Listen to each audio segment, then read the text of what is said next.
I Need My Monster by Amanda Knoll. Have you ever been afraid of the monster under your bed? Now imagine if you couldn't sleep without it. Tonight, a little boy searches for his monster, but no other monster is scary enough. Let's find out why. Tonight, when I looked under the bed for my monster, I found this note instead. Gone fishing, back in a week. Gabe.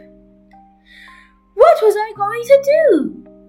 I needed a monster under my bed. How was I supposed to get back to sleep? How was I supposed to get to sleep if my monster was gone? I tried to sleep, but it wasn't the same without Gabe. I missed his ragged breathing, his nose whistling, the scrabbling of his uncut claws.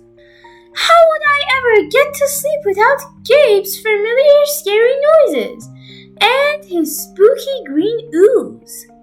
It was no use. Gabe would be gone for a week, and I just had to have a monster. I climbed quietly out of bed so my parents wouldn't hear me. Grown-ups have some strange ideas about monsters under beds. I knocked on the floorboards, then scrambled back under my covers. I waited nervously. Would a new monster appear? What would he be like? Would his snorting be as cheerful as Gabe's? When I heard some creaking under my bed, I knew the substitute monster had arrived. "Good evening," said a low, breathing voice. "My name is Herbert, and I will be your monster for the evening." Herbert? What kind of name is that for a monster? You don't sound scary at all. Have you ever scared a kid before? Well, no, but I have read all the best books on the topic. Do you have long teeth and scratchy claws? I asked. No, but I have an overbite, and I'm a mouth breather. Listen.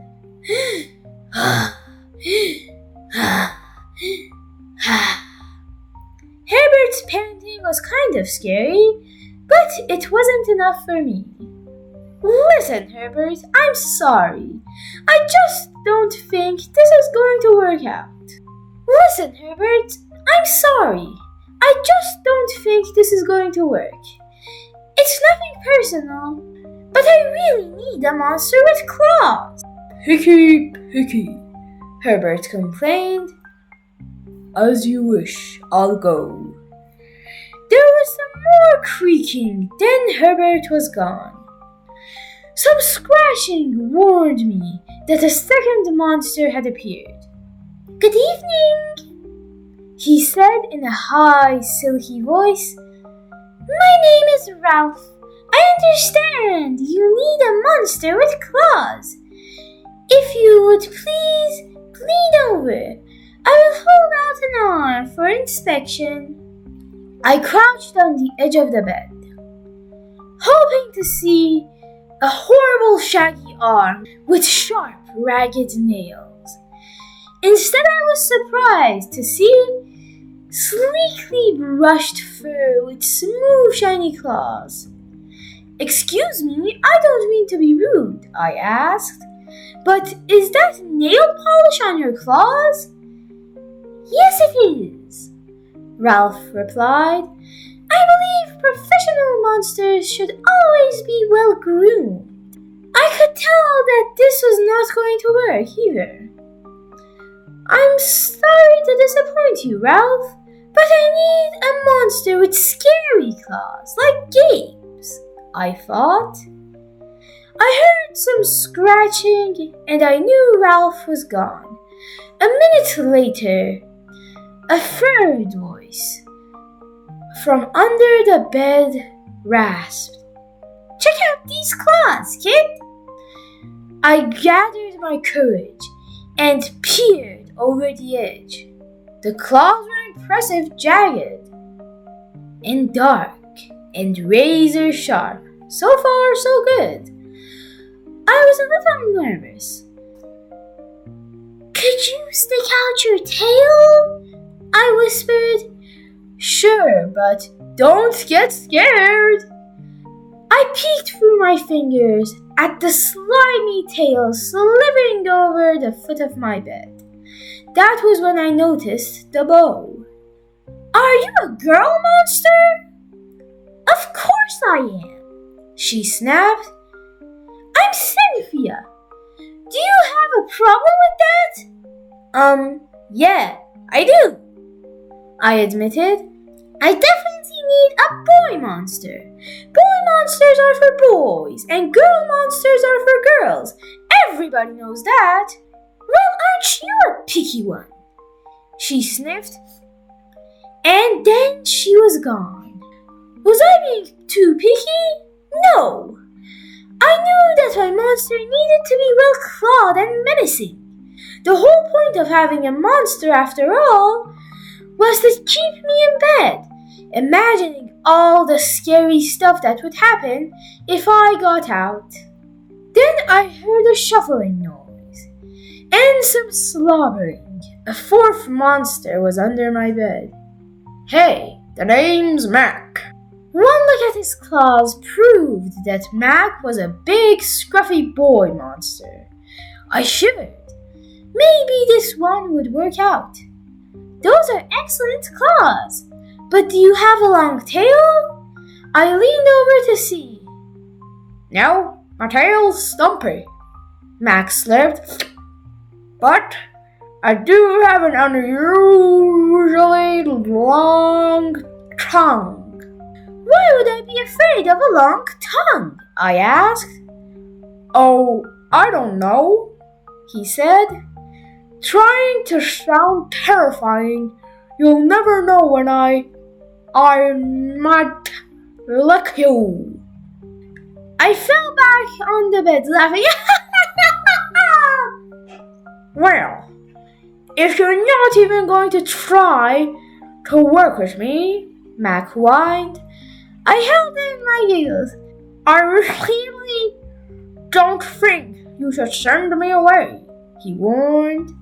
"Kids who reject 5 monsters in one night." "I did not reject 5 monsters tonight," I interrupted. "My regular monster went fishing." "Fishing, eh? Maybe he just left because you're so picky. Fine, I'm out of here. But I wouldn't expect another monster tonight if I were you." How was I ever going to get to sleep without my monster? I was surprised to hear some creaking under the bed. Loud creaking with scratching. I thought no more monsters were going to appear tonight," I said. "Sorry I'm late, kid." Phew! It was Gabe. "I thought I would enjoy fishing, but I didn't," he explained. "Those fish scare easy. Not a challenge at all. You, however, are challenging, my friend. You're almost too old to be afraid of monsters. You keep me on my toes." Ah, toes. A delicious snack. The bed quivered as Gabe's stomach rumbled with hunger. "Now, if you don't mind, I'd like to start the evening with an ominous puddle of drool." I peeked over the edge of the bed. Green ooze spread soundlessly from underneath. Then the bed trembled as Gabe unfurled his spiked tail. He was daring me to guess where he might pop up. I shivered. "So, you've had some substitute monsters tonight," Gabe said, sharpening his claws on my bedpost. "Were you scared?" Then Gabe started tapping. I could tell he wanted to know if I still needed him.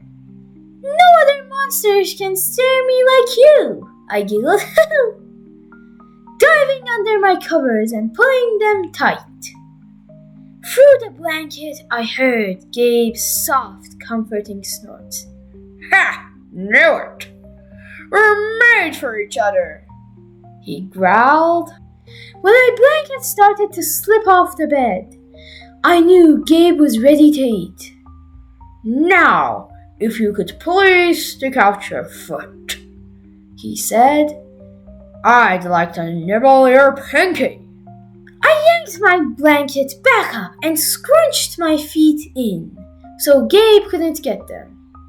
No toast tonight, but I can give you this, I offered, pushing a pillow off the bed. I didn't even hear it hit the floor. Gabe was back. The ooze was perfect. Everything was back to normal. I shivered again. I'd be asleep in no time. If you had your own monster, what would it look like? Comment below. I'm excited to see how scary your monster is. The end.